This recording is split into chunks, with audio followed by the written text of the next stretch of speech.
Hello, everyone, and welcome to our Speak Asian Chinese lessons with Lucky Chinatown. This has been brought to you also by ChinoyTV.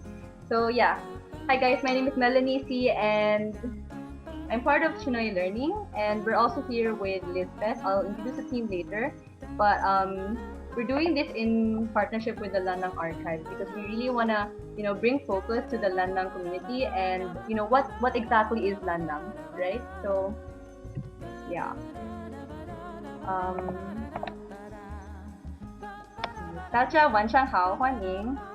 And I'd like to introduce our speaker. So our speaker is Wilkinson Daniel Wong Gonzales, who is the founder and director of the Lannang Archives. He is a linguistic PhD candidate from the University of Michigan. So guys, he knows what he's doing. And he's doing research on language and society in the Lannang and broader Sino-Filipino context. So yeah, and kami naman, like we're here also as a panel. So the Lannang Archives team is here, Jennifer Sun from media, and Hui Gyok Lim from the research team.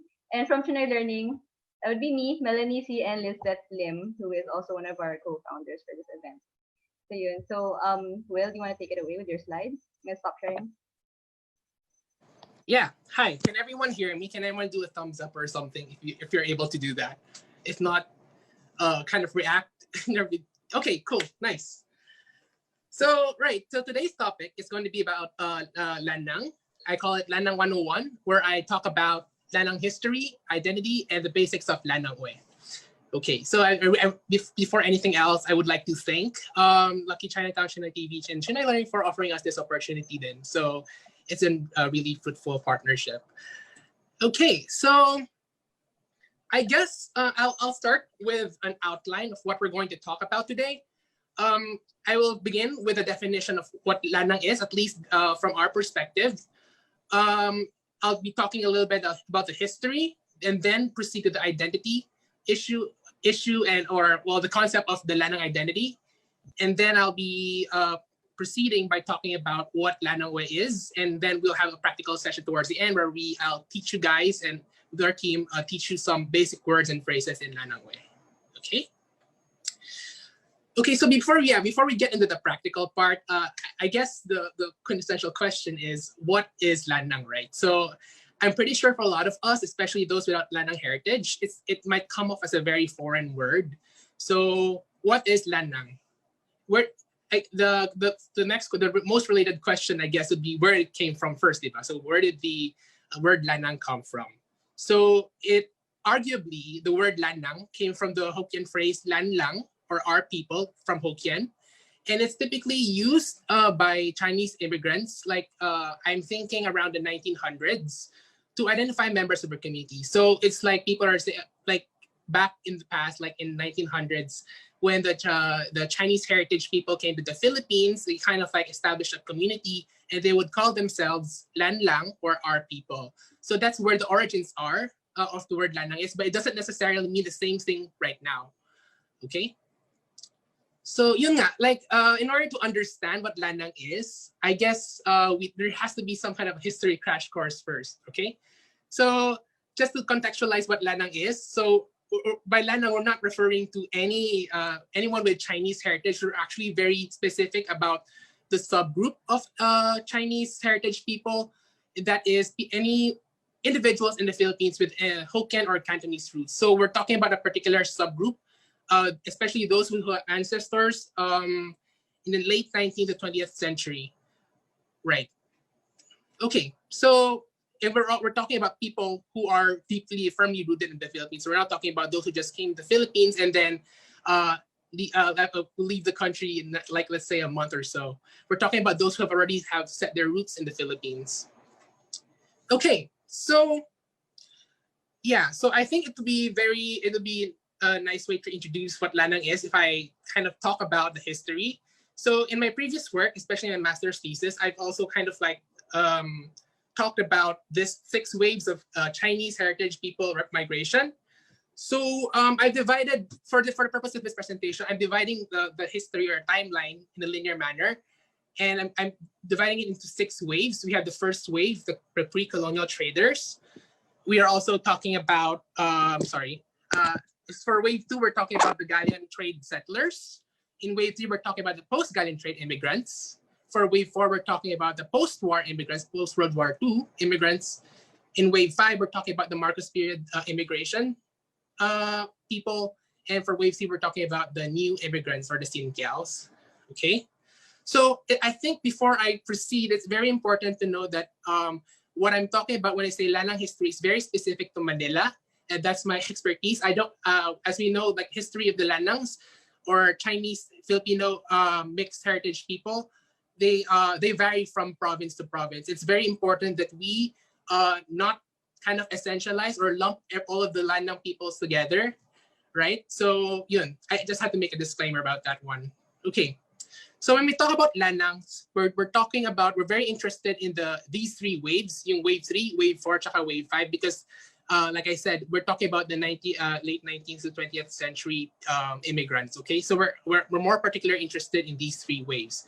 And as you can see from the chart figure down below, diba, that's the 1900s, around that era, that's when the Philippines started to have a stable, or at least Manila started to have a stable Chinese heritage people, a community of Chinese heritage people. That's when we started to have a stronger presence in in Manila.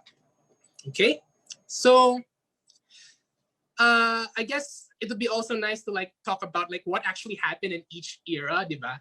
So before the 1600, before the colonial period, a lot of the Chinese heritage people and the locals had flourishing trade between each other. So okay yung relationship, at least based on what we know from historical records and artifacts, that there was actually trade that's happening. But it is around the colonial era talaga where people started to, parang there's like this power imbalance na, and like there's like a structure, like a hierarchical structure where the Spaniards are on the top, Filipinos or then Indios are at the bottom, if I recall. And then the Chinese heritage people are like in between, like, yeah, and marami siyang levels, if I recall. If I'm correct, there are a lot of nuances to the hierarchy. But the point is, like, there is a historical imbalance. There's a power imbalance between different populations. So what I'd like to bring or highlight in the history of the Lannangs is yung 1902, the one I highlighted in red, the Alienation Act, because I think that's the most relevant part of history when we're talking about the Lannangs. So around this period, it's when the Americans came to the Philippines and kind of colonized the country. That's around the time when they had a policy where they're trying to exclude or make it really hard for people with Chinese heritage to succeed in life, basically. Like, yeah, mahirap. It's really hard. They make it really hard for them to pursue jobs that are not that local Filipinos can get, like being a doctor, diba? So it's really a period where the Chinese felt really marginalized at that time. They're being excluded, actively excluded through different policies. And yun. So around this time, I think it's around when the term, I argue, like this is around the time when the term Lannang came to be. When yun nga, like people said, like, this is our people, because that's around the time when the community started to become a community talaga, diba? Like they don't, before then, like according to what I know, and based on what I've been reading so far, the relationship between the Chinese and the Philippines were much better back then, rather than the post-1900s, kasi yun nga, nag-start na yung officialization, or when the Chinese population started to become marginalized officially. So what actually, what is entailed by that act? So yun nga, the community started to become called aliens on paper. Like, if you know the ARC cards, alien residency cards, that's when it started to, so basically what the term alien here means is basically anyone that is Chinese yata, if I recall. Like, as long as you're Chinese, you're already called alien. Yeah, okay, so just to kind of give a general like a taste of what is happening around this period. So in the 1900s, until actually around the 1970s, so like this whole lump from 1902 to 1940, the 1970s, it was really characterized by like this limbo kind of situation where people who are in the Philippines, the Chinese heritage people who came to the Philippines, were trying to figure out their place in society because yun nga, there are a lot of kind of events, diba? There was World War II. There was also a civil war happening back in China, and they couldn't like go back to their country China around that period. So a lot of them chose to stay, or some of them chose, some of them didn't have a choice but to stay in the Philippines. And yun, so parang may parang in-between group between the Filipinos and the Chinese mainlanders. But everything changed around the 1970s when the Filipinization movement kind of gained momentum, because that's around the time when Marcos kind of allowed for Chinese heritage people, especially the long-term residents, to gain Filipino citizenship. So a lot changed around that time, because people parang if you don't have a passport of your country, parang you will kind of feel like you're not official. But since the passport kind of, or citizenship, made it official, made it easier for them to identify as Filipino, and at the same time, having citizenship in the Philippines also entails having other opportunities apart from being just a retail salesman or in traditional business. Now people can become teachers, professional engineers, doctors, right? So that's around the time when a lot of the younger generation started to identify more as Filipino and stress that part of their Lannang identity. Ayun. So that's a little bit of a context. So right now I think it's around the same. But the difference is that in the 1990s, there are also newer immigrants from southern China, and also not only in southern China, but also in other parts of China that came to the Philippines. And yun nga, like I think it's not a focus of this presentation, but there are also some kind of conflicts between groups then at times. Sometimes, medyo there's some dynamics in that we will not be discussing today. Right. So I think it's a good transition to the discussion of the Lannang identity, right? So we're talking about a very common misconception is that the Lannangs are in between, just in between Filipino and Chinese, or to put it in a term that I think most of us are in a term that we are most familiar with, yung Chinoy, the term, or Chinese Filipino, where you have both Filipino and Chinese. But then what I'm arguing here is that the term Lannang should actually be should have like three parts to it. There's this Filipino-ness part of it, there's a Chinese-ness part of it, and there's also a Lannang-ness part of it, okay? So it's like, come to think of it, like a lot of Lannangs at certain contexts, in certain contexts, they would identify as Filipino, right? Like fully Filipino, 100%. Especially when you're with Filipinos, or when you're when you're in another country and you say, I am a Filipino because I'm from the Philippines. At the same time, when you're in China naman, diba? Like it's a social thing. Like you would identify as Chinese. Like example, when the Beijing Olympics, like in 2008, people are like, oh, I'm 100% Chinese now because I have Chinese heritage. But at the same time, there are also some situations that would allow or kind of condition the Lannangs to identify as neither, diba? Especially like, for example, the Spratlys issue. Like for me personally, I'm not saying this is representative of all the Lannang peoples, but I think for me, I would prefer to be. I'm more Filipino when it comes. I'm taking the Filipino side of this one, but there are some people who would actually like be Team Spratlys, where like in between, like they are neither. And there are also times when some Lannangs would say that they are both Chinese and Filipino, diba? So what I'm trying to say is that this identity, Lannang identity, is really complex and it's very dynamic. It's really hard to say that they have to choose one side, basically. It's really impossible, especially given our multilingual, multicultural situation here in the Philippines. Okay?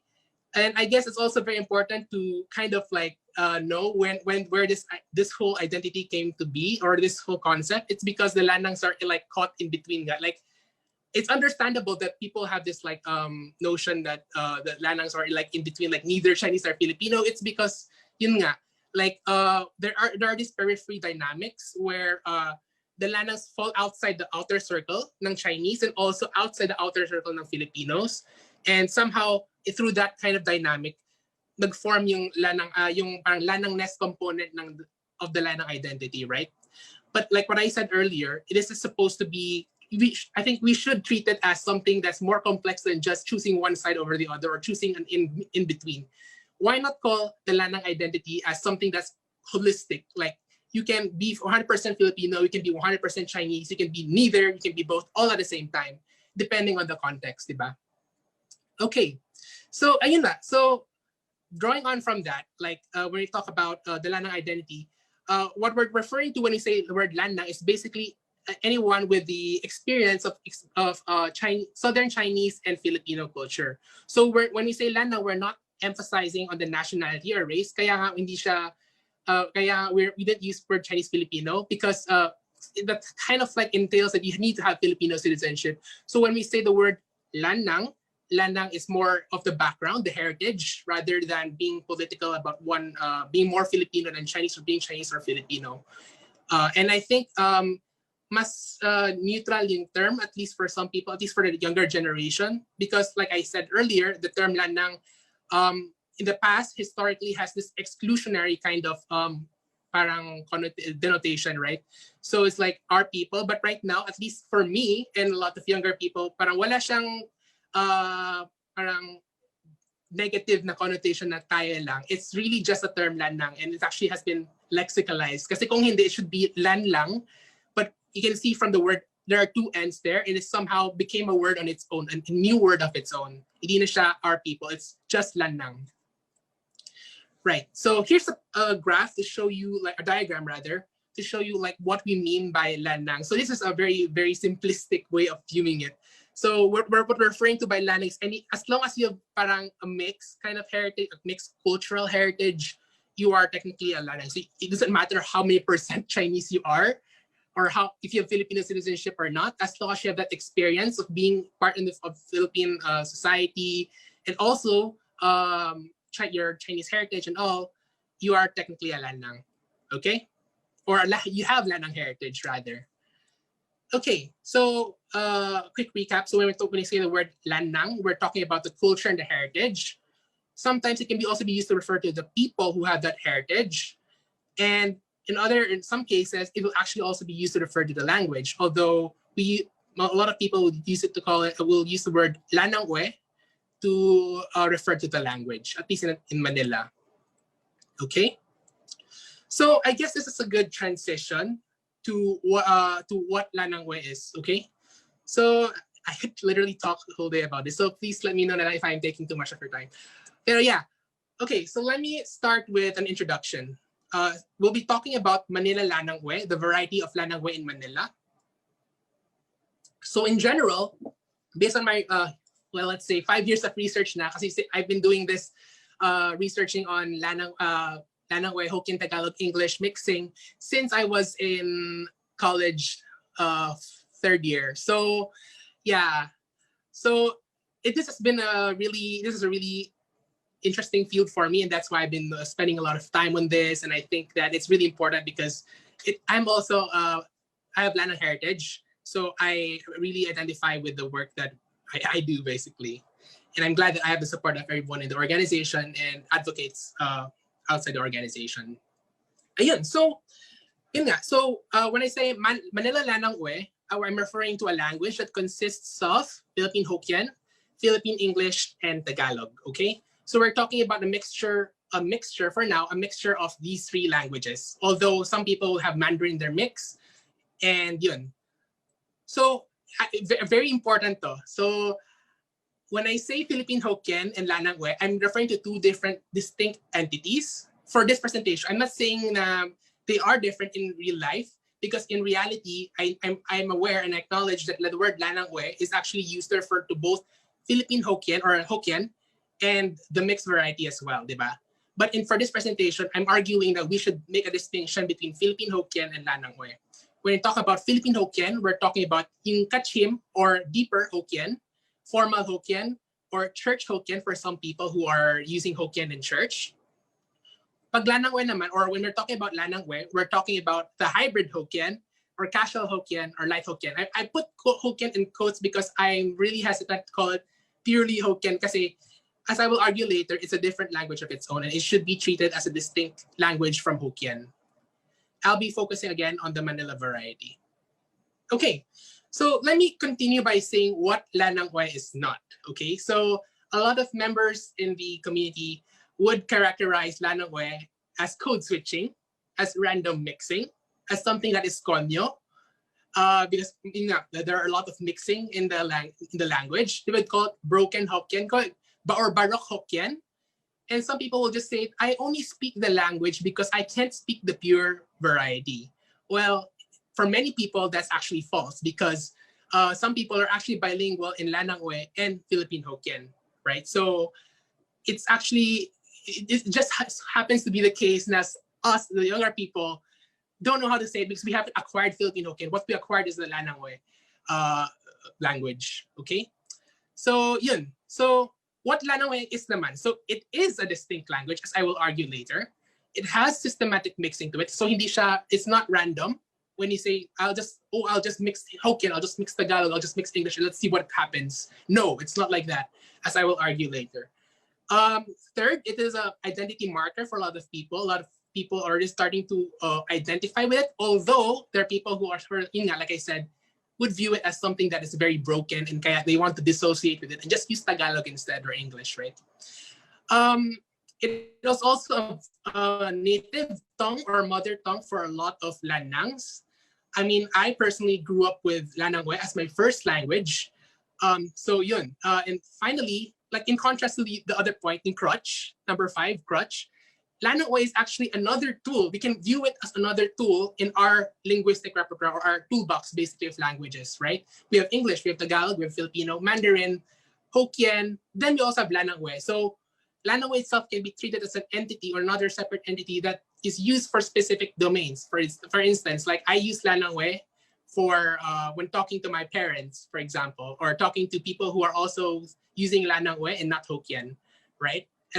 But I use Taglish and Filipino with my friends, and I use English with my brother. So it's just a matter of what kind of tools you use. You don't necessarily have to pick a side, like I said. The more, the better, diba? So that is what Lannang-ue is. It's also another tool in the linguistic repertoire of the Lan-nangs. Okay, so ayun nga, I think I would like to emphasize yun nga, my 3 core arguments for what makes Lannang-ue a language, okay? So like I said earlier, well, I kind of mentioned it, but yun nga. So one of the 3 main features of languages is that it has to be it has to be learned, it has to be passed on, my transmission basically. 2, there has to be conventionalization, or has to be systematicity in mixing. Hindi pwedeng basta-basta lang. And 3, it should be, well, a lot of people disagree with this, but it should be mutually unintelligible. Like you should not understand most of what the other person is saying. So let's say Hokkien and Lannang-ue, like if you taking everything into account, if you speak Lannang-ue and other people speak Hokkien without knowledge of Hokkien, Tagalog, and English, you guys shouldn't understand each other, right? So that's another primary criteria of languageness, okay? So let me go into these in detail, okay? So for number 1, native language acquisition or language acquisition, one of the hallmarks of being a language is that it has to be learned or acquired by children. So first, the parents should be using the language to their children, and 2, the children should also be responding back to the parent in that language, diba? So in this case, I will show a case where the parent is actually using the language to this child. So let me play the audio and see if it works.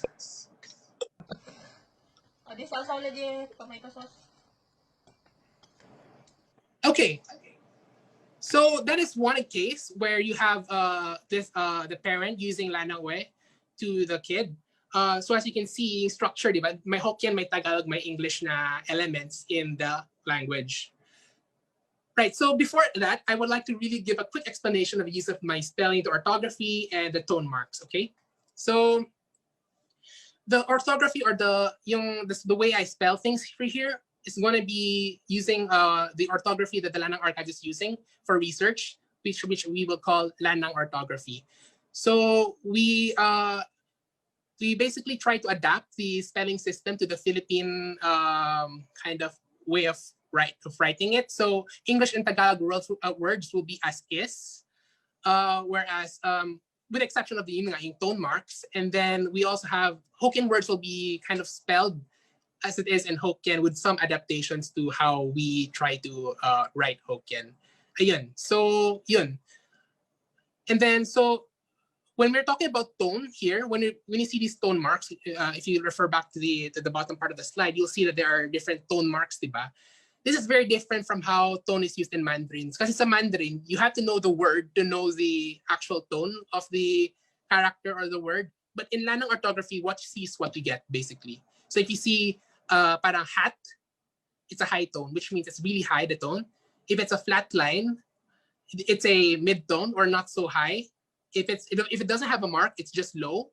If it's pababa, like if you see like negative slope kind of mark, that means it's falling. And if it's rising, like you see on the last item, it means it's a rising tone. Okay? Yun lang naman. So, yeah. Oops, sorry. Let me move on to my second case. So this is another case where you have the kid naman responding to the parent in Lannang-uè. So I'll play the video. Eh, kung may add time pa, tsaka salt, tsaka white pepper. Right.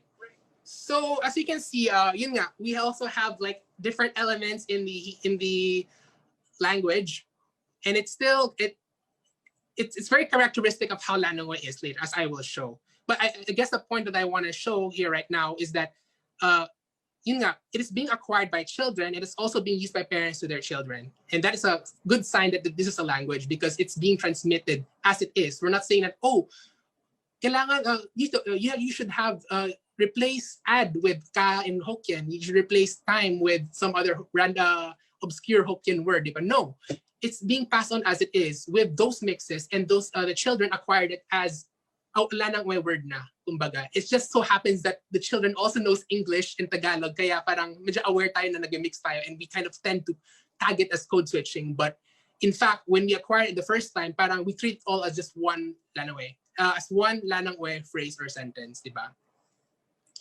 Okay, so like I said, like this brings me to my next point, that the mixing in Lannang-uè is very systematic, which means that there's a great tendency for certain classes of words or morphemes to source from a certain language, okay? So that's actually one side that is not code switching. One is that it's parang it doesn't sound exactly like it is. Like if you say this sentence, so I'll say first in Lannang-uè, iti hospital din la, okay?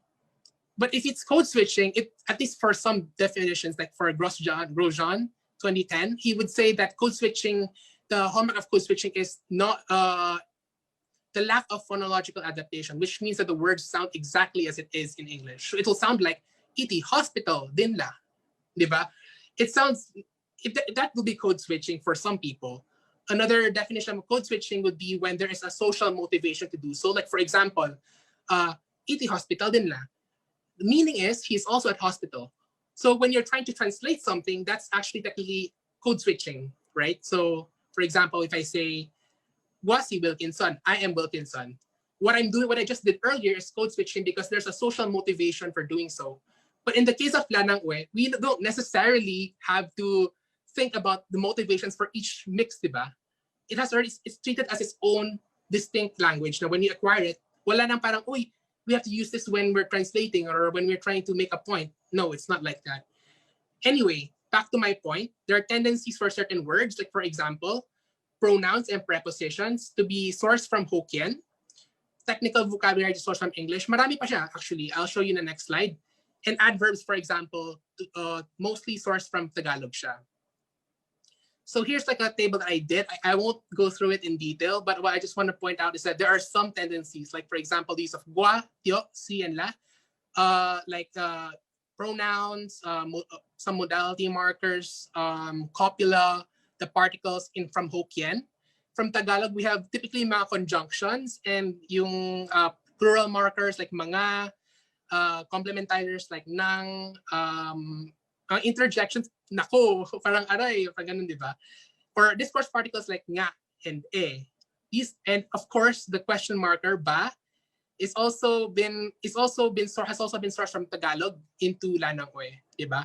English, actually, based on my initial observations, it's just phrasal conjunctions like and so, actually, yung mga ganon. So there's a lot of research that has to be done here, and this is actually a lot of what I've been doing in my work in my dissertation. But I just want to give you a taste of what I'm doing, and the argument that yun nga, like certain words come from certain languages. Basically, that's the whole point, and that's what makes it systematic. Right? So for example, if you try to switch some words here, like the T, the preposition T with an English at, like E at hospital, then like, it sounds unnatural. It sounds, and some people would say it sounds ungrammatical. Same goes for the first one. E.T. hospital, also la. It sounds very Singlish, to be honest. Singapore English. So you can't just randomly switch words from Tagalog or into English or English into Tagalog. Right? Or you can also say ako at hospital din. It sounds very Baroque talaga. Yun talaga yung Baroque. Like you can't really, because no one else is using it. It's just you. So what I'm trying to suggest or trying to say is that there are quote unquote rules in Lannang-ue. There are some tendencies or there are some conventions that the community is using that makes it a language talaga. So I guess to like bring home the point, I want to make a distinction between Philippine Hokkien and Manila Lannang-ue. So or at least based on our very strong definition of Manila Lannang-ue. So in Philippine Hokkien, you would say he is also at hospital as I asitipi tula or I masitipi tula. But in Manila Lannang-ue, you would say, typically a lot of people would say it as iti hospital din la, with the din as like kind of like a particle towards the end to mean also. Okay, and then here's another example of lexical naman. So another key difference between Philippine Hokkien and Manila Lannang-ue is the way they treat loan words or words sourced from other languages. So in Philippine Hokkien, you would say Japan as dipun. In Lannang-ue, you would say that's Japan. Or for some people, Japan. In Manila, you would say, people would say Binila or Manila. In Lannang-ue, you could also use Manila, but some people will say Manila paper or something like that. Diba? So, ginger naman, sa Philippine Hokkien, it's Q, but in Lannang-ue, a lot of people will just say luya or ginger, right? Or ginger. Apple, piangko. In Manila, I don't think people would say manzanas. It's just a lot of syllables. You typically just say apple, right? Mary, in biblical terms and other words in the Bible are also kind of different. You don't say Madia or something. You say Mary in Lannang-ue, right? So this is just like a very simple way of looking at the distinction between Philippine Hokkien and Lannang-ue. It's through their use of their loan words, basically, or words that they've gotten from other languages. Okay, here's the cool part. I just did this slide like with the help of Huigyok like 2 days ago. I don't actually 12 hours ago. Yeah, so here's actually a translation, a five-way translation between the 4 languages and the 2 dialects of Philippine Hokkien in the middle. Okay. So this is actually a translation of the Bible in Genesis 1, chapter 1, verses 1 to 5. So I guess I won't read the English because I know all of us can read in English, but I'll just produce the Lannang-ue Manila version. And then after this, I'm going to ask Huigyok to do the, Jen pala. Si Jen pala yung Jen will be the one to produce the Lannang-ue version. And then Huigyok will do non-literary and literary versions of Philippine Hokkien. Okay? So yeah, take it away, Jen. Right. So the Lannang-ue version is Tihige beginning, Shongte kay create why mga heavens, Kap hige earth yabo form, saka sin empty pa. Kahit lang kitolo darkness tiya, saka Shongte is spirit, lehover tihige face ng why mga water. Shongte, se ulayt ju ulayt, Shongte kamkak hige light webhay, Itsu kay separate hige light from hige darkness. Shongte, kyo hige light zue day. Hige darkness naman ikyo night. U evening, u morning. Sige, sitaw tidit.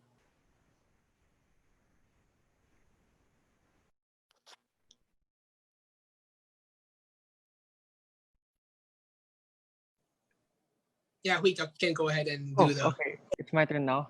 Yes. Okay, so I'll start with the non-literary Philippine Hokkien first, the second column. 按隆中开始的时阵，上帝创天交地，地也阁无半项，隆中也阁夜暗。上帝的灵按水面顶咧震动。上帝讲着有光，了就光了。上帝则看着光，叫感觉光就好势。了伊甲光交暗分开。上帝叫光做日子，叫暗做暗暝。暗暝过叫早起来，这个是头一日。Then the third column, the literary Philippine Hokkien, which was based on the Amoy Hokkien Bible, which is the dialect of Hokkien spoken in Xiamen. 起条上帝创造天地，地是空气混沌，烟面夜暗。上帝的灵按水面顶咧震动。上帝讲着有光，了就有光了。上帝看光是好的，了伊甲光交暗分开。上帝叫光做日子，叫暗做暗暝。有暗暝，有早起，这个是头一日。Yeah, thank you, Jen and Huiga, for that translation and actually just reading it. What I want to emphasize here is that there is structural distance. If you just literally give someone in Lannang-uè this, let's say you give this column and just send it to someone in the mainland who knows just Hokkien, no Tagalog, no English, I'm pretty sure they won't understand what you're trying to say. Maybe they can understand some words, but to get the whole sense, I don't think so. I don't think they will be able to do that. And the same thing, right?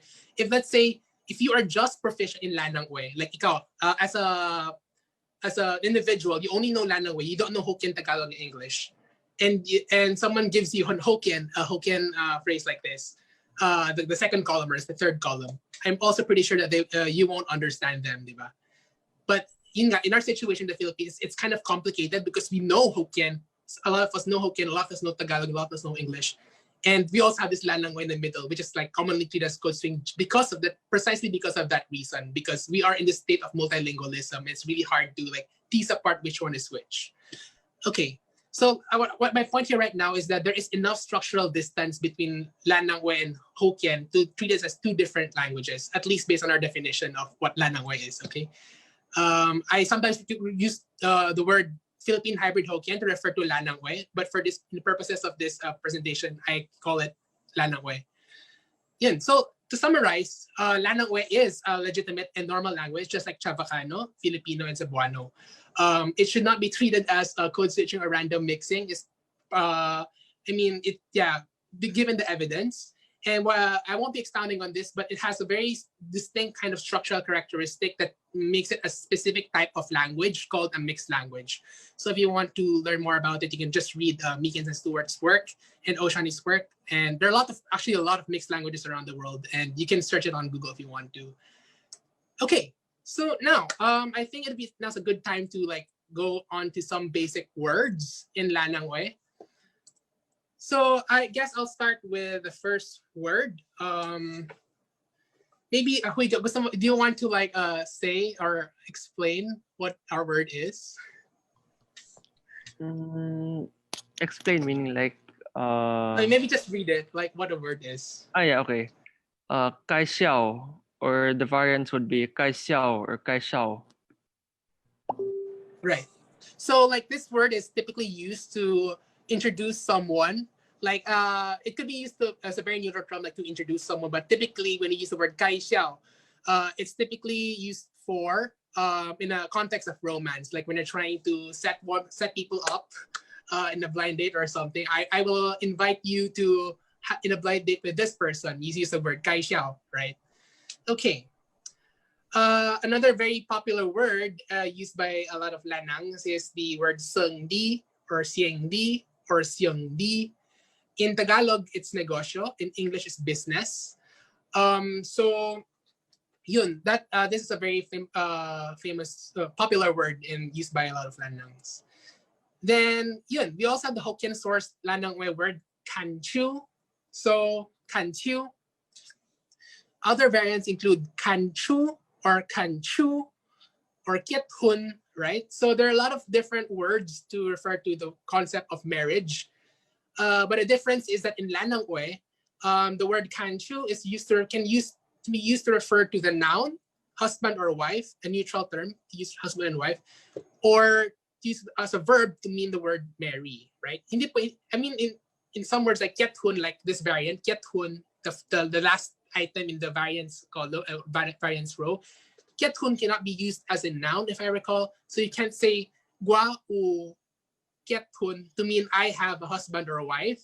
You can't say that, but you can say gua u kanchu to mean like I have a husband or wife, or why kanchu tihialo to mean my husband or wife is already there, right? So it's a very distinct Lannang-uè word to kanchu. Then of course the very famous word tauke to mean in English it's the owner of a business or a boss, right? Typically we use the word tauke to refer to anyone who has a business. So for those out there right now with an online e-commerce business, you can call yourselves tauke already because you are technically an owner of a business or an e-commerce business, right? Of course, let's not let this out. Let this off our hands, diba? Yung angpao, the word angpao or red packet. I'm pretty sure a lot of even if you don't have Lannang heritage, you will encounter this word angpao. Some of it in Filipino, at least, it has been borrowed as ampao with an M instead of ng. Right. So this is usually I don't think I have to explain this, but just for those who are not familiar and those who are watching abroad, angpao is used. It's like an envelope for putting money, and then we give it in occasions, in special occasions like birthdays and weddings, and other special occasions. Yeah, sometimes in Christmas, I don't know. For some reason, I also received some angpaos in Christmas season, but traditionally it's used in New Year, if I recall, Chinese New Year. Okay, so the next word is the Tagalog source sayang. It's not sayang, it's sayang with the tone, mid-tone, high tone, sayang. In Hokkien, the word sayang is tetwa. In Tagalog, it's sayang. In English, it's what a waste. Okay, yun. It's a very, very versatile word. So I will show you later. Yeah, you can just literally use this word when you say like when you have an opportunity, tapos parang you were able to get it, you say, ay, sayang. To mean like it's what a waste. Parang you could have got it, but you didn't. Another very famous Tagalog sourced word in Lannang-uè is tahi. In Hokkien, it's ti. In Mandarin, I think it's fong ifu. And then in English, it means to sow something, right? Tahi with tahi as being high tone and ha as being mid tone. Okay, now we move on to some basic phrases. So in Lannang-uè, let me start with some general terms muna. So if you want to greet someone and saying, how are you? Typically, you won't say the Hokkien word like, didn't you want, or piho po, or something like that. No, you wouldn't say that. Sometimes a lot of people who are speaking Lannang will just say, kamusta lo din, or din kamusta lo, right? So you would usually say this in Lannang-uè, at least in Manila.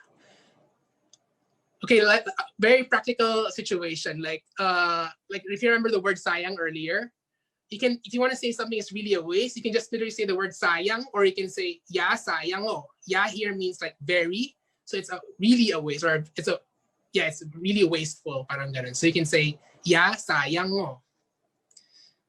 If you want to say like, oh really, are you sure, or tentama in Mandarin, or tiyae, si tiyae bo, like that in Hokkien. In Lannang-uè, you would say talaga ba, right?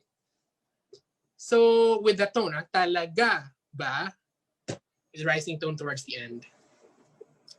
And then if you want to say something like, ay, saks lang, like ham, right? You would say ham in Lannang-uè. It's also, I think, the same thing used in Hokkien. So it's ham to mean like sakto lang, saks lang, or it's okay, or so. Okay, so I'm not sure. I was kind of hesitant to put this like phrase towards the end.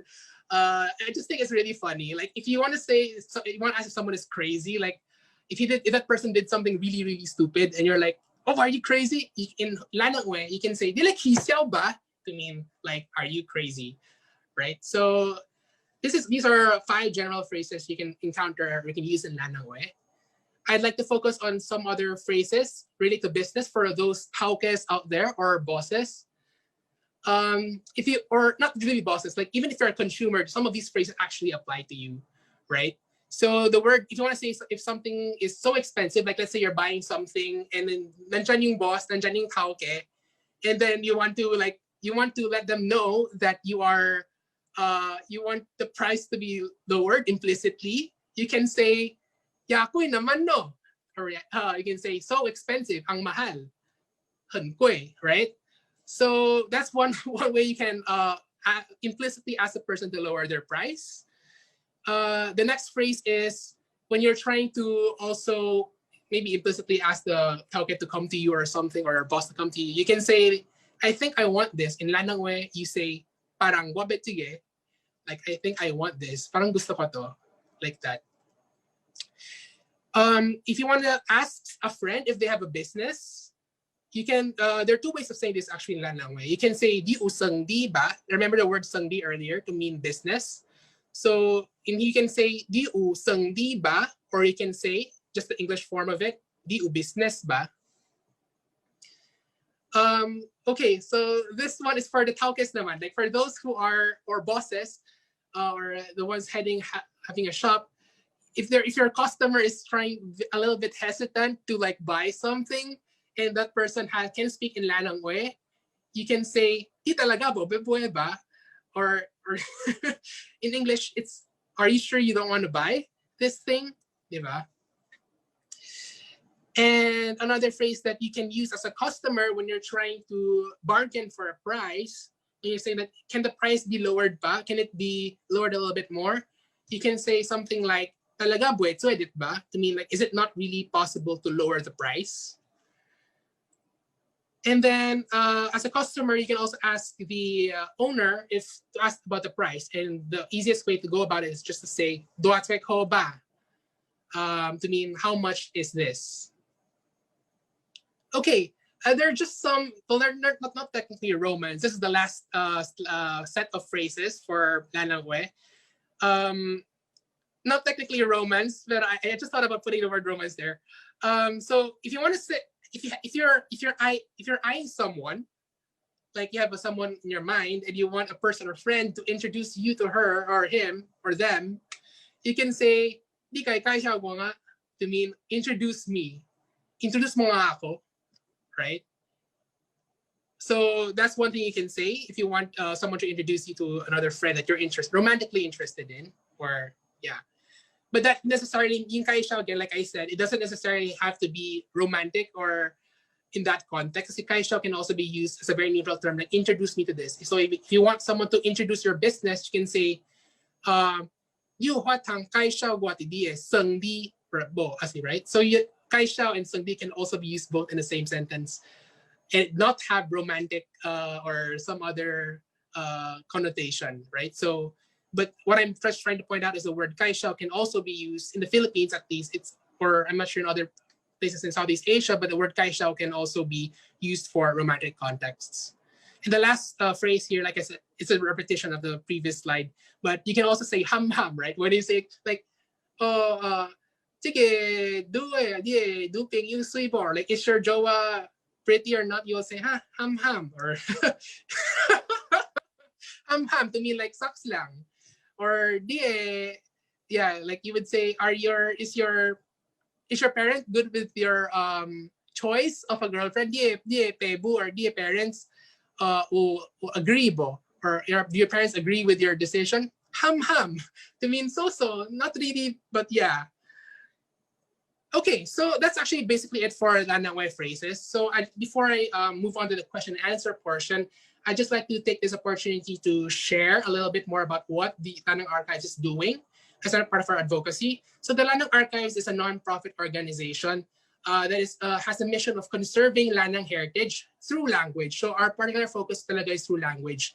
We're not focusing just on Lannang-ue. We're trying to expand and bring more visibility to other Lannang languages, including Chinese source ones like Philippine Hokkien, Manila Hokkien, Cebu Hokkien, any kind of variety of Hokkien in the non-Manila areas, Lannang-ue in Manila, Lannang-ue in Cebu, Iloilo, Davao, Zamboanga, all those varieties. We also have Chabacano, Lannang Chabacano, Lannang Tagalog. The possibilities are endless. What we're trying to do is we're trying to bring more visibility to these varieties that make up the Philippine fabric, the Philippine cultural fabric. So in contrast to what a lot of people think, the Philippines is not just a home of pure languages. We also have lots of varieties in linked languages that are not given much attention because there's this stigma that pure, for language to be a language, it has to be pure. That is incorrect because remember our 3 definitions of language earlier, di ba? Parang as long as you have those 3 main criteria, or at least kahit dalawa lang, if you meet 2 of them, you can actually call it a language na. Okay? So yun. So our team is our organization is very focused about we want in the next 5 years, 10 years to have like people interested or at least be aware that there are such varieties and languages that exist. And in doing so, we have like these projects. So if you guys are not familiar, we have a video series in Lannang-ue, in Manila, Lannang-ue, called Lannang Talks, co-hosted by me, yourself, yours truly, and si Jennifer Sun, who is here. We basically talk about language and culture, but in Lannang-ue. So that's the catch. We try, it's at least in the intro and the ending, we use Lannang-ue to as our parang hook ba. But sometimes we also switch to English and Tagalog to accommodate to our guests. Yeah, so that's basically it. It's a series where we talk about language and society and culture and heritage in Lannang-ue.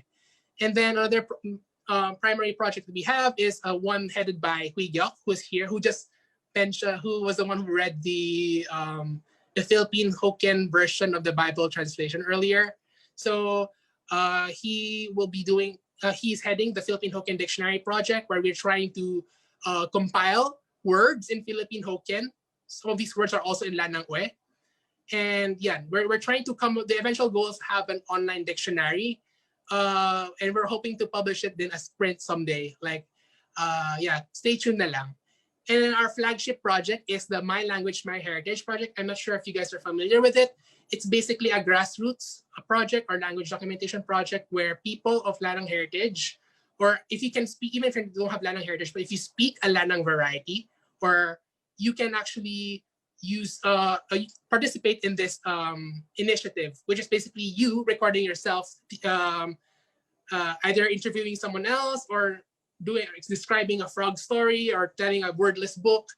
All the details are on the website. So if you are interested in this community-led project, please feel free to go to our website at www.lannangarchives.org. So this is our website. And also, we're also kind of like encourage you to, like, if you're interested in our organization and what we do as an organization, I would recommend you to apply. We still have some positions open. If you go to the red circle here and click Get Involved on our website, we still have some positions open for people who want to contribute in, let's say, creatives and marketing and research.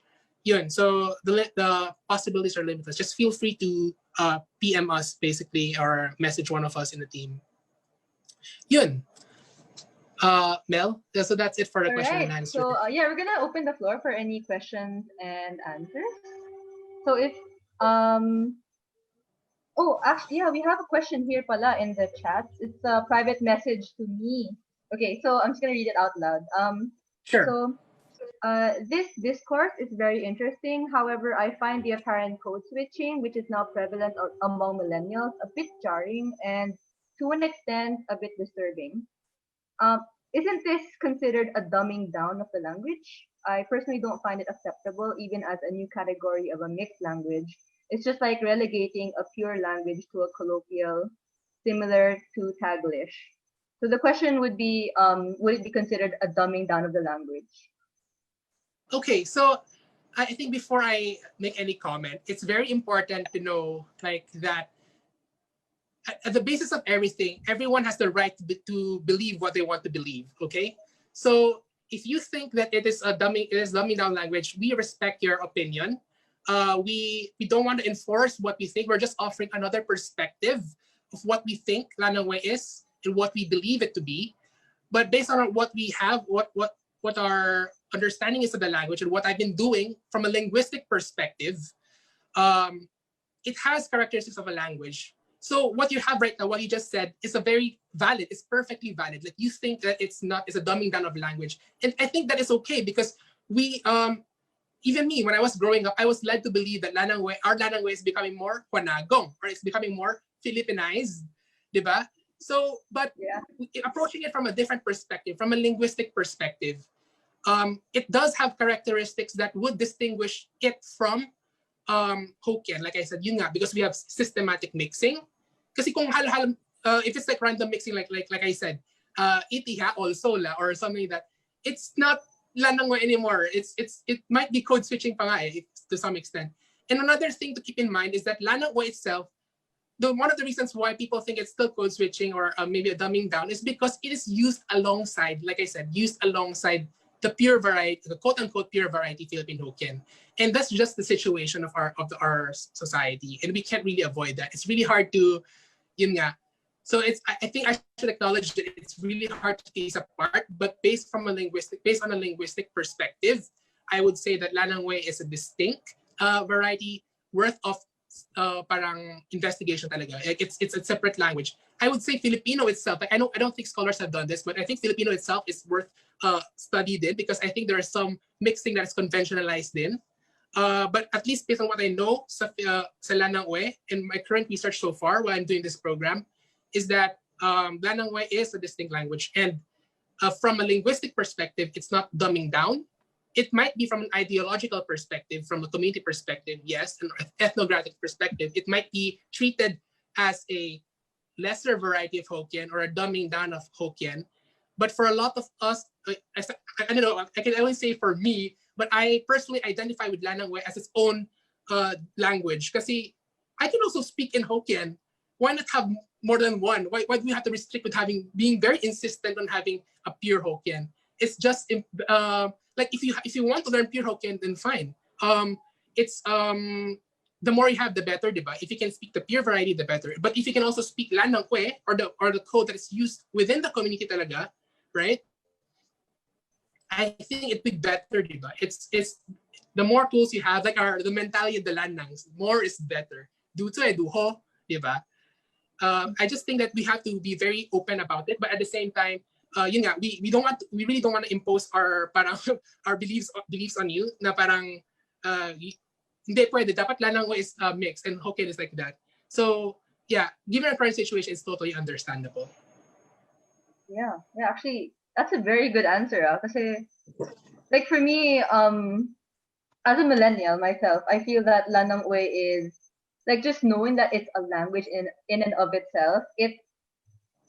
For me, parang it feels good na parang, okay, so this is ours. This is our language, right?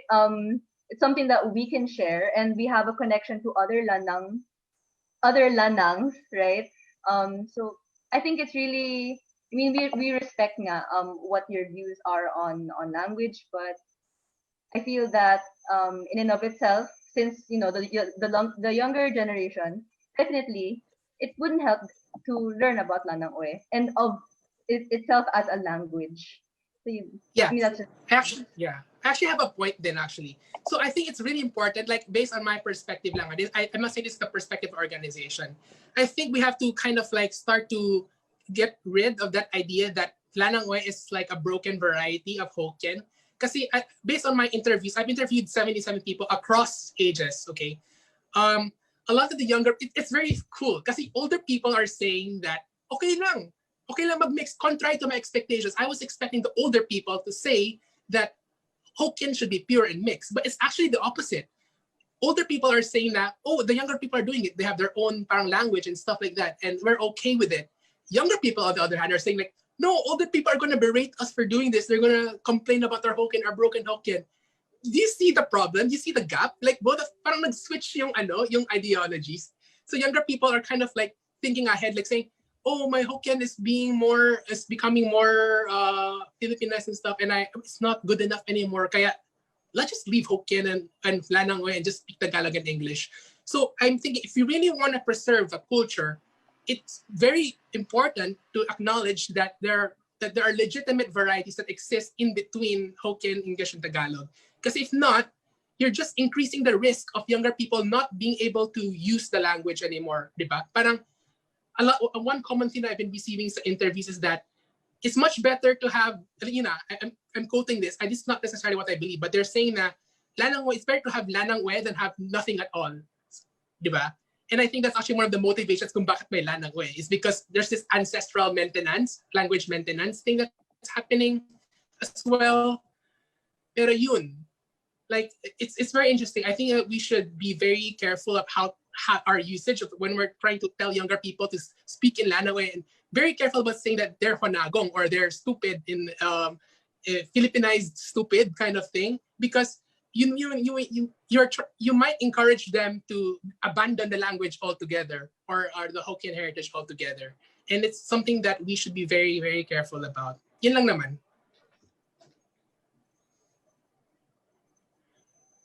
Great. Wait, sorry, nawala yung chat ko here. But like, may nag-ask kanina. I sent it to our group chat actually. Ayun, so good evening. I would like to ask Sir Wilkinson about which one should I learn first, since I'm a beginner in learning Chinese language. Which one would be more essential and important for my daily usage, Lannang-ue or Mandarin? Oh, okay. So, okay, first of all, if you've been following through the slides, the mere fact that Lannang-ue is structurally distant with Hokkien means that it is not supposed to be categorized as a Chinese language. So it is another language of another family. So that's what we call contact languages, basically. Na parang it has its own distinct path and trajectory. But okay, let's just say na it's Hokkien. You're talking about Hokkien, not Lannang-ue. To answer your question, I think in the Philippines, if you want to talk to, let's say, yung mga tao na sa Binondo, yung mga, those in Binondo area or QC area or Green Hills, San Juan area or Banawe area, actually, a lot of the people there speak in Hokkien and Lannang-ue. I think Lannang-ue mas proficient sila sa Lannang-ue, especially the younger generation. But yeah, if you want to target talking to them, I think it's nice to learn Hokkien to establish solidarity, and Lannang-ue to establish solidarity, but no, because not necessarily, because remember, Lan-nangs are also proficient in Tagalog and English and Filipino, so we don't necessarily have to accommodate, diba?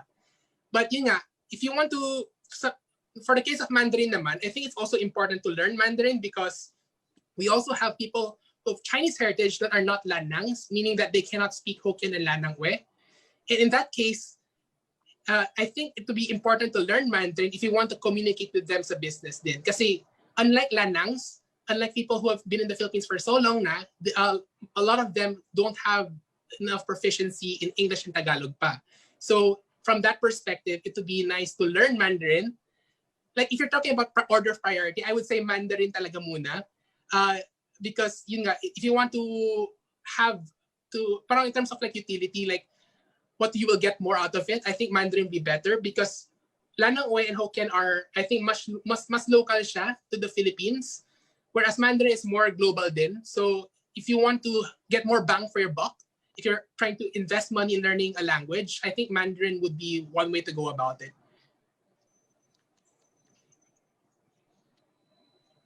All right. We have a question here from.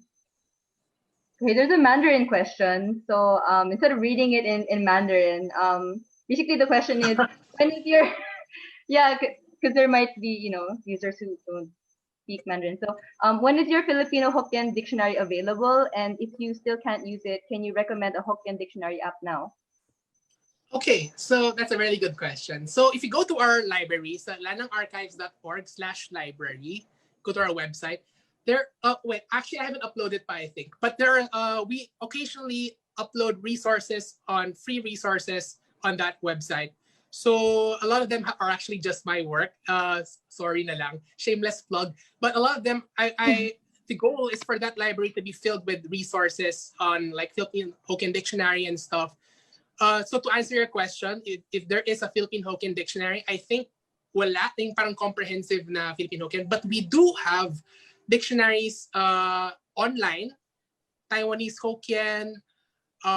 We also have Amoy Hokkien or Shaman Hokkien, but I think the ones for Siam and Hokkien are more dated.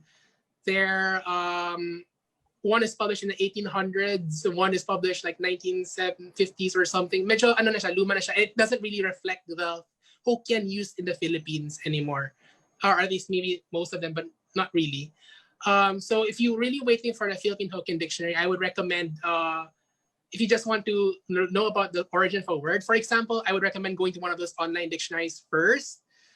But I'll try my best to upload another dictionary, of course pending copyright issues. Pero yeah, I will try my best to upload one sa Lannang Archives library for those who are interested. But for our main project in Philippine Hokkien Dictionary, I know, I think Huyo can say more about it. Pero yeah. So I actually read this like message, like apparently someone commented that the Confucius Institute might be doing it with other people. So yeah, based on what I know lang I'm not saying that there's zero Philippine Hokkien dictionaries out there, but there might be others out there, but based on my knowledge, parang wala. And if there Confucius are, please feel free. Yeah, please feel free to recommend. Confucius Institute is focused on Mandarin, simplified, but I'm not sure if there are institutions offering Mandarin lessons in traditional aside from Chiangkai maybe, but I wouldn't be so sure. But if you need Mandarin materials, we can discuss that tomorrow. Yeah, feel free. Yeah, we have a very interesting talk tomorrow and next week actually on use of Mandarin and also Lannang-ue. Actually, yeah. There's actually, I think it's on the Lannang Archives website na din. So there's this dissertation by Tsai Hui Ming in 2017. It's called Philippine Hokkien, Study of Philippine Hokkien Language. And in that document, in that dissertation, it's actually written in Mandarin, but there is a glossary towards the end, a word list where you have Philippine Hokkien words and their English counterpart, if I recall. So that can be a good starting point if you want to know more about the Philippine Hokkien language. But what we're trying to do, kasi some of the words I think are kind of inconsistent with how people in the Philippines would say it. So we're Huikyok, I, and the rest of the people who are working on this project are planning to make a more comprehensive Philippine dictionary available not soon, but in the coming years. It's a very big project. So yeah. Sorry, I skipped a question. There was also someone who asked, how will Lannang-ue be transcribed or written? Because writings are important in conserving the language. Right. Very good question. So let me go back. So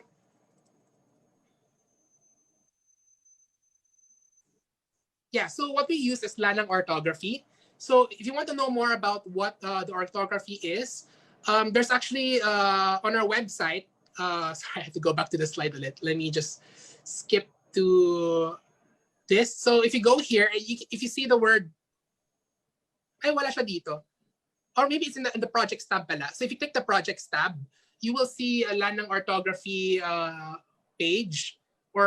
And then if you click that, we actually have an interactive Lannang orthography kind of sound bank or sound dictionary where for every letter we have this corresponding sound being recorded or stuff like that. So feel free to check it out.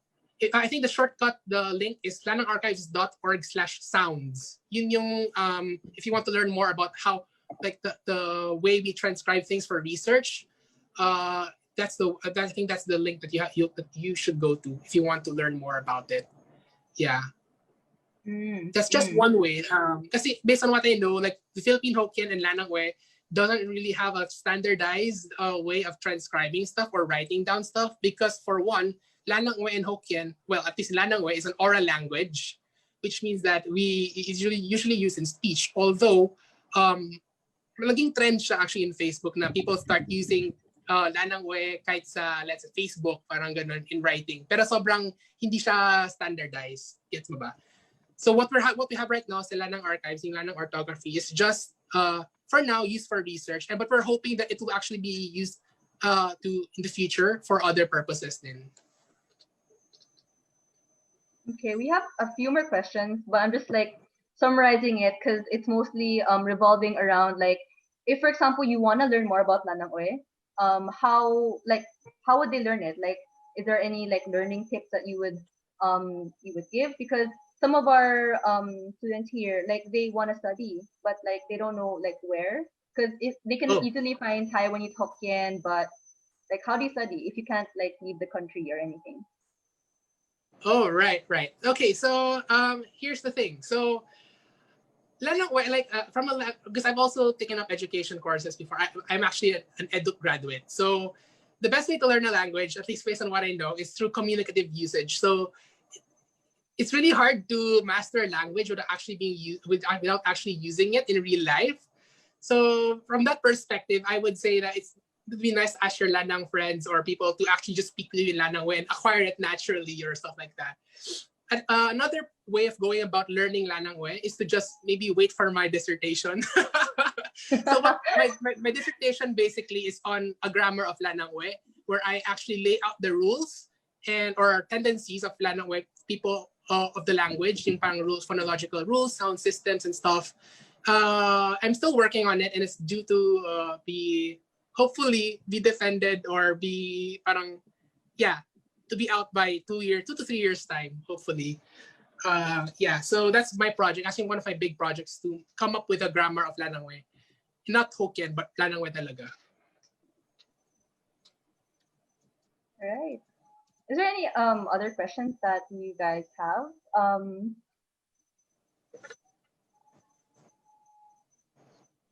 still reading. Someone asked a Yeah. question from Chinoy Learning's Facebook Live from Miss Delia Castillo. She asked, does Lannang-uè mean Chinese language, and is it not Mandarin or Hokkien part of Lannang-uè? Can Will give insights on that, please? Right. So when we use the word Lannang-uè, typically, the word Lannang-uè refers to two entities. So it's either used to refer to Philippine Hokkien by locals. It could also refer to Lannang-uè as a mixed language Lannang-uè. So yun nga, when we say Lannang-uè, typically, based on what I know, hindi siya nagre-refer to Mandarin. When we refer to Mandarin, it's either just Mandarin or Kogi or Potong-uè. Right? So it's different. There are different usage. So if you want to be quote-unquote accurate about it, typically you use Lannang-uè to refer to Hokkien's Hokkien quote-unquote variety or Hokkien influenced languages. I hope I answered that question correctly.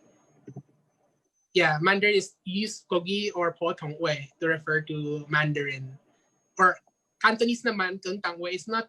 So Cantonese, Hokkien, and Mandarin are different languages. You can't understand each other generally. Kaya yun, Cantonese is Tuntang-uè.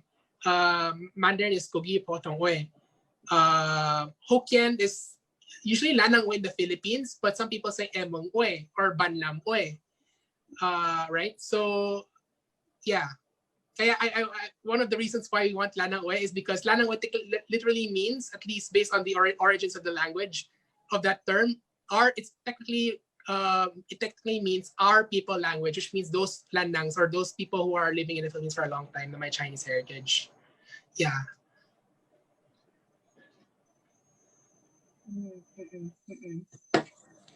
Okay, so Any while other we wait for questions, I'd just like to plug this in since everyone's here already. Tomorrow morning, 10 o'clock, the same panel you see here today, we're gonna do a talk tomorrow on romance and family. And this is actually gonna be very relevant for all of you because we're gonna be taking scenes from Netflix, from Chinese movies. Actually, you know what? I'm gonna mag-share nga ako. I'm gonna share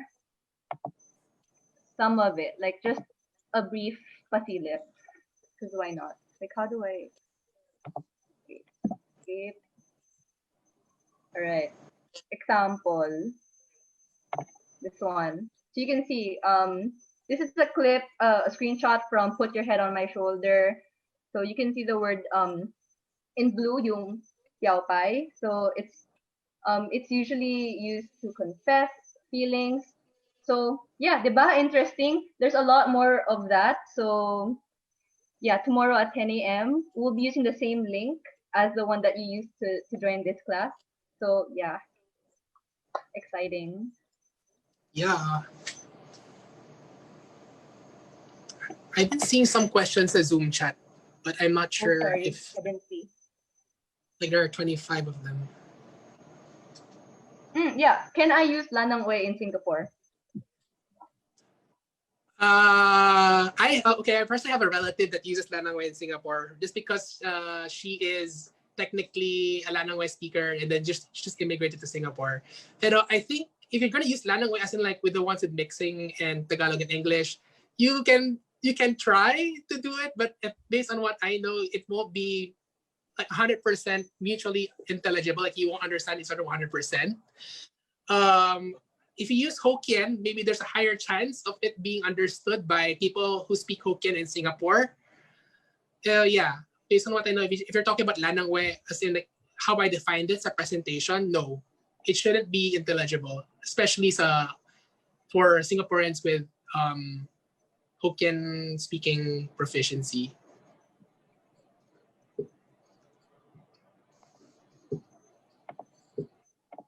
And do you have insights about the language spoken in the former mining republic of Lampang back in Indonesia?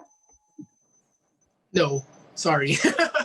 Unfortunately, Okay. I don't have my expertise talaga is in the Philippines. So especially in Manila. But I can try to ask other people of my contacts if they can if they have experience with that or understanding of that area. So we also received a question. 我发现大部分的菲律宾华裔虽然能听和说菲律宾福建话，大部分已经不会写和读。你们觉得最有效的方法来提高我们的写作和阅读水平是什么？ So ang question dito is, us Philippine-born Chinese and yung mga Lannangs in our generation, we can understand listening and we can speak, but we can't really read and write in Lannang-ue. So the question is, what's the most efficient and effective way to improve our reading and writing skills for Lannang-ue? Lannang-ue. Okay. So like I said, Lannang-ue nga, like it serves a distinct purpose in the Lannang community, and that is through oral communication. So it's really bihira lang talaga na ginagamit siya sa other domains like religious domains. Like I said, like di ba remember the five column comparison between Hokkien, Lannang-ue, English, and Tagalog. We typically don't use Lannang-ue when we're reading the Bible. We use I think it's used in discussions that say some in Bible studies and stuff like that. Yes, especially for people in the around the middle-aged people.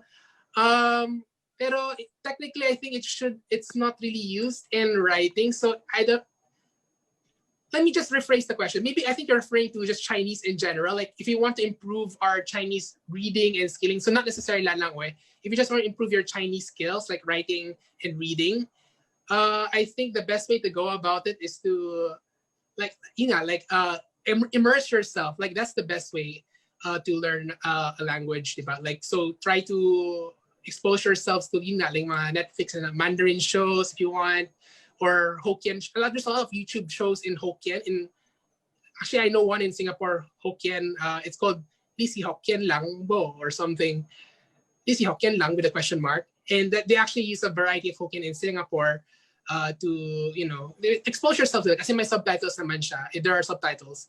So I would just say, just immerse yourself. It's kind of sad because like a lot of younger generation do not really want to, do not know how to read and write in Chinese characters anymore. So yeah, I think another like indirect solution is to just like remove that stigma. I've been encountering a lot of questions like, oh, our Chinese is deteriorating. I have really bad Hokkien. My Chinese is horrible. I'm very shy. I don't want to use my Hokkien. Well, I have lots of problems with that because, like I said, when you speak Lannang-ue, it's not broken Hokkien. It's not broken Chinese. You know a distinct language. You know a distinct variety. And diba? So by getting rid of that stigma, I think we will partially solve that problem of people not being able to, or people intentionally not wanting to learn. Gets mo ba? Kasi it's connected eh. If people, let's say first generation, they don't want to learn Hokkien because yun nga, the older people are getting mad at them and stuff like that, it'll pass on to the next generation, and the next generation won't be able to use Chinese anymore, or Lannang-ue or Hokkien, right? So it's very important to kind of change our mindset and perspective na parang a language doesn't necessarily have to be pure for it to become a language. English itself, like for those who are familiar, English itself is a mix of different languages. It has lots of French, Germanic languages influenced in the language. So for those who are claiming that we should have our Bibles or documents all in English, in pure English, you're widely mistaken. Because English itself has evolved throughout the ages, and it's just become parang its own parang, you think it's pure, but it's actually not pure. And that's just the reality of language. It's always evolving, it's always changing. There are always new varieties that emerge out of contact between other languages. It's really, really, really hard to isolate a language unless you're talking about computer language, programming language, or a conlang or constructed language. But most natural language typically goes through this process of evolution, diba? Right. So we have another question. In your discourse, you mentioned that your dissertation will focus on a Lannang dictionary, where you indicated that you will lay down some rules. Where will those rules be based? Isn't Lannang-ue an oral language? And will your dictionary be based on established norms? Right. Okay. So I'm making a distinction. My dissertation is not on it's not a dictionary. It is a grammar. So it's like, the best way I can think about it is like a textbook of how to say things in Lannang-ue, but it doesn't necessarily teach you what the words are, right? It teaches you the rules, like put the subject here, put the subject at the beginning, put the object at the end, or use the word pang before a verb. Parang ganun. That's my focus for my dissertation. And to answer your question, that's a really good question, because where am I basing this? Is it just based on my variety of Lannang-ue? Good question. So so what I've been doing for the past 2 years is collect audio files. I've been recording like Lannang-ue used from different ages. For now, it's like 77 people, but right now, because of the MLH project, there are actually more than 100 files now. And our research assistants at TLA are really working their butts off in transcribing all the audio files and making it into searchable text. So we can actually, everything that's in a dissertation, it will be based on actual data.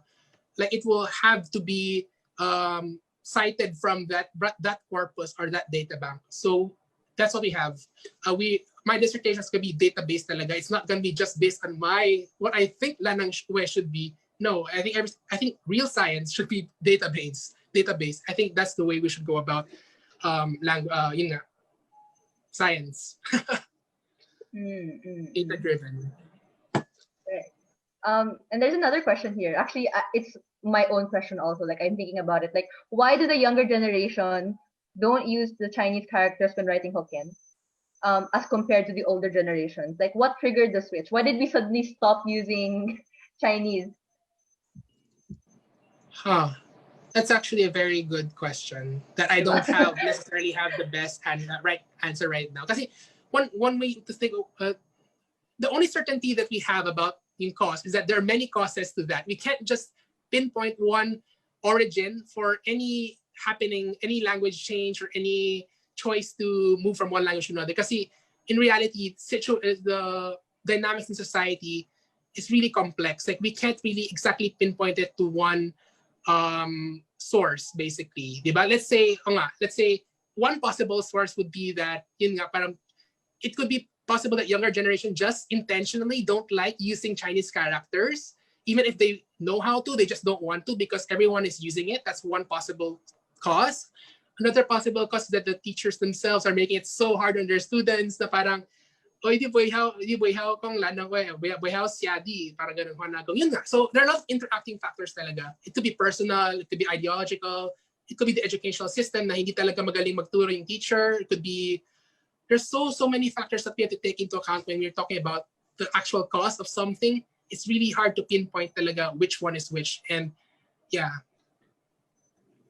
I'd like to add something to that. Kasi sometimes I feel na, for example, if someone sends me a text in Chinese, Parang sometimes I will have to think na, do I read this in Lannang-ue? Do I read this in Hokkien? Do I read this in Mandarin? So parang where's the context? Like, how should I be interpreting this message sent to me?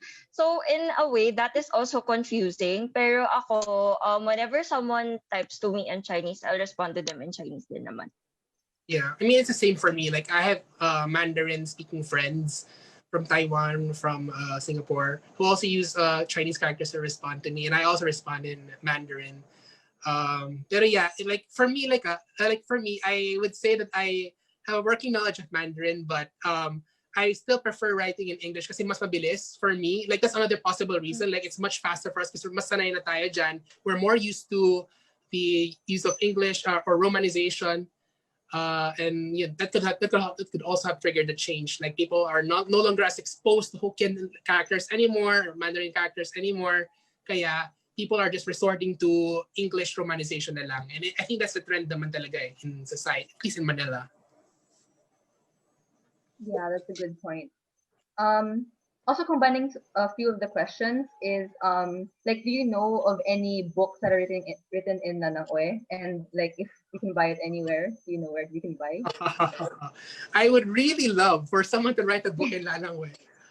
That's the point. Kasi yun nga, like I said, Lannang-ue is, at least in the community of Lan-nangs in Manila, it's really, I mean, let's say 50-50 na lang. 50% really think that it's Baroque Hokkien, it's really broken, and it's not even supposed to be called a language because it's halo-halo lang, chinchay halo, like whatever, you mix whatever you want. No. But there are other people who actually think, like, based on my interviews on the 77 people, they actually think that it's a distinct language on its own. It has certain rules. Like, for example, the use of word kasi, parang baka they're always in Tagalog, you're never in English, or sometimes in English, pero most of the time it's in Tagalog. Parang ganun. So I think it would be nice to have people actually writing it using Lannang-ue beyond oral domains. So actually, that's actually one of the longer term projects that we have. Maybe translating the Bible in Lannang-ue, as in like the one that I show you a preview sa 5-column contrast. Another project would be actually having a musical or a song translated in Lannang-ue. I think one of our members before, si Serena Alonso, she actually had this idea of having a opera written in Lannang-ue, which is kind of cool. I think it's really high time that people start owning up to their language, empowering their own language, so that it can be actually passed down from generation to generation. I mean, this is the time, guys. Like, this is the time to empower your language. If we don't empower it now, how will the future generations see the value of it, diba?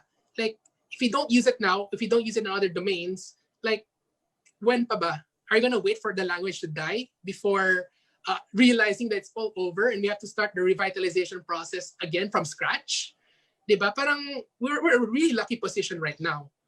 We have the older generation giving us knowledge about Hokkien. We are in a situation where our parents or middle generation people knowing both Lannang-ue and Hokkien, and us mas proficient tayo sa Lannang-ue lang. I think most of us are proficient in Lannang-ue, but we also have Tagalog and English, diba? So parang this is the right time to like own up to our language and parang claim it. Parang ganun. That's just my perspective. And I think a lot of people in the organization would also agree that that's the way to go if you want to make that language survive. I think we have to like wrap this whole session up. We have time for one or two more questions. There's one question here that we haven't answered. Is there a correct spelling po ba for the PH, Philippine Hokkien and Lannang-ue words? Example, thank you, the word thank you. I see people spell it Tosha with an SH, Tosia with an H and an X, and Tosia with an S. Right. So again, like I said, we talked about the 3 features of language earlier, diba? Kailangan may acquisition, it has to be learned. 2, may systematic mixing, and 3, kailangan, ano ba yung isa? Nakalimutan ko na. Whatever. So there's another reason, but the fourth reason is that intelligibility. Yeah, so kailangan people don't understand it anymore. The first one is actually variation. One sign of a healthy language is that people of different social groups are actually using different variants of that language. So variation is a key feature of language, and according to Labov, William Labov, a social linguist, a very famous social linguist. So to answer your question, like Tosia, right? a lot of people say to siya. Some people say to siya with, yeah. There are multiple ways of spelling it and pronouncing it. And I guess, so to answer your question, there is no correct way of writing or determining a variant. We can identify or pinpoint the most popular variant, but we can't impose and say that that is the correct one. We can say that these are the tendencies for it to happen, but every group has its own ano din I think and that's just what makes language so cool, and that's what makes languages so interesting to study, is because there's so much variation, and that variation is meaningful for us, diba? I think I should stop because I can literally talk about this all day. Yeah. Okay, last question. Can you distinguish the Hokkien form of the words, of the Chinese words, from the Mandarin Chinese characters? Like, how do you know when you see a sentence if Hokkien or Mandarin? Okay, I think I would like for Hui Gyok to answer this question because he has more experience than this one. If that's okay, Hui Gyok. You are there? I think his internet is not very stable.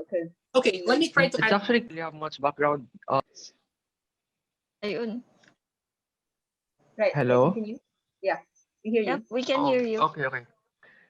If it's a text written in Chinese characters, for those who Okay, we're losing video again. don't really have much background with the characters, it's Mandarin. Or for those who know, the characters are used more often in Mandarin, and certain characters are used more often in Hokkien.